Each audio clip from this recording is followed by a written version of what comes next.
Are you guilty of objectifying people? I'm Simon Rafe, and I'm taking the hard line.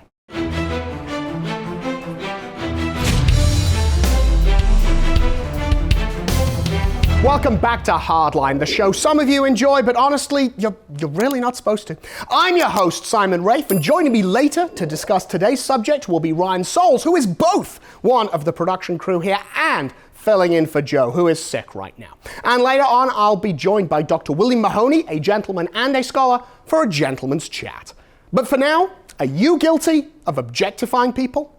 We know what that means, or should. Within the structure of a language, an object has a very definite meaning. An object, grammatically speaking, is the thing in the sentence the action is done to.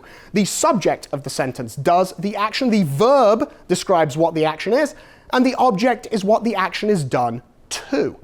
Of course, that is a technical, grammatical definition. Another technical definition is one from the physical sciences, physics mostly. An object is a material thing that is sensible. Now, that doesn't mean it's not crazy or zany or whatever. Rather, it means it can be perceived by senses. It can be seen, it can be touched, it can be tasted, heard, smelt. It is a discrete physical thing. But what about the philosophical definition? That might be useful to us, right? Well, one definition, and a good one, I might add. One definition is a thing which fails to experience and is not conscious. We might say in layman's terms, it is just a thing. It's not a person. It's not an animal. It has no will, it has no agency or desires. You cannot mistreat an object. You might be able to misuse an object. If you used a hammer to stove someone's head in and murder them, that would be misusing it. The purpose of a hammer is to drive nails into wood, and if you use it for something else, you are misusing it. But you haven't mistreated the hammer. It's not a thing that requires particular treatment as a matter of justice. You don't owe an object anything. You don't owe it compassion or charity or generosity. You shouldn't sacrifice for it or make an effort to help it. It's just a thing. Of course, contrasted with this definition of an object are persons. Those are things with agency, with desires, with wills. They are not just things, they are people. They can be mistreated. You can be cruel to a person. You can be uncaring. You can be indifferent. You can be mean. You shouldn't be.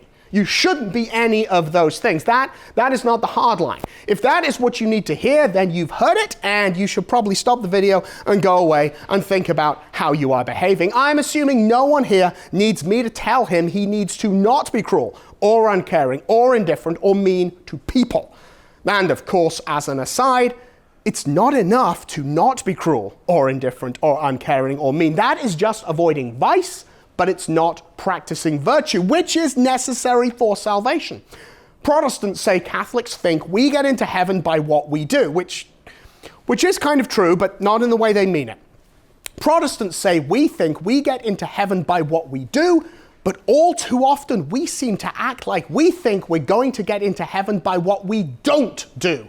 I didn't kill anyone today! Santo subito, I guess. That is not the hard line, but it is a topic for another time. Today's topic is objectifying people and how we all might end up doing it. It's easy enough to work out what objectification means once we have a definition of objects and people. It means to treat a person like an object. It doesn't mean to mistreat or even misuse a person. It means to use a person rather than treating them.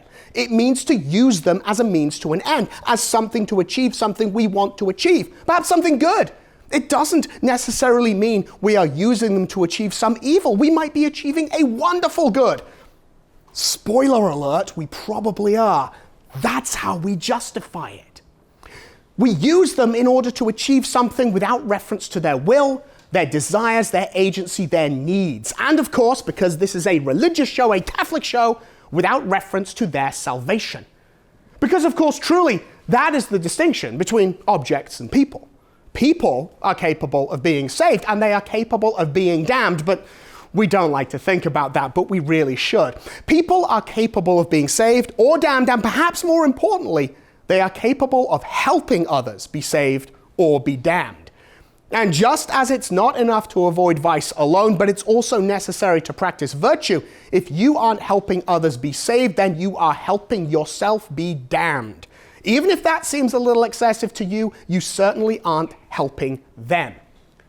So what does this have to do with objectifying people? You're not doing that, are you? Certainly not in the way we might most commonly think about objectifying someone. Most commonly, we think of sexual objectification. We look at someone as just a shape, a thing, a collection of pretty parts, and we lust over them.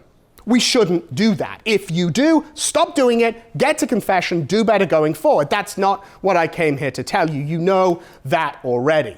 That sort of objectification is a crude, obvious temptation. It's a dirty, great big hook with no bait on it. We know it's wrong. We know it's dumb. It's using a person, using them as an object to achieve a bad end, an evil end. The whole chain of events is evil. And while we might all do it, we at least realize it is wrong, and therefore it's easier to repent of our sin. The real temptation, the real danger, is when we use someone to achieve a good end, a noble end, a positive end. An end we know God would want us to achieve. An end that helps people. An end that makes the world a better place. And you know what? He would want that. He does want that. It does help people. It does make the world a better place. Doesn't mean that we can use people to get there. You all want some examples, I can tell. All right, how about this one? Protestants in your pro-life group. Loads of you watching now are members of a pro-life group. You volunteer at a crisis pregnancy center. You work supporting an ultrasound van, something like that. Now, a lot of these groups will be Catholic, led by Catholics, started by Catholics. Catholics are the core of it. But they draw on all kinds of people of, well, let's not say of goodwill because we don't know, but people of not bad will. They are all kinds of people who support and volunteer and work for such groups who are not Catholic but don't want to see babies murdered. And they are useful, aren't they? They are extra volunteers to man the phones, extra bodies to stand on the sidewalk and either pray or counsel or both. They are certainly extra purses to be opened for donations, extra votes in the city council meeting. They are extra people who might own a printing company or a mechanic shop or just have a big basement to meet in. They are certainly useful. And there's nothing wrong with them being useful. We should all aspire to be useful in some good work. And make no mistake about it, saving babies from being killed is a good work, one of the best there is. God would want it done, and it makes the world a better place. They are useful. But are you guilty of using them? Do you stay silent when the topic of contraception comes up because you fear they might cut and run if you did and you won't have their usefulness anymore? Do you bite your tongue when they spout some heresy? Accidentally, ignorantly, I'm sure. They don't know any better.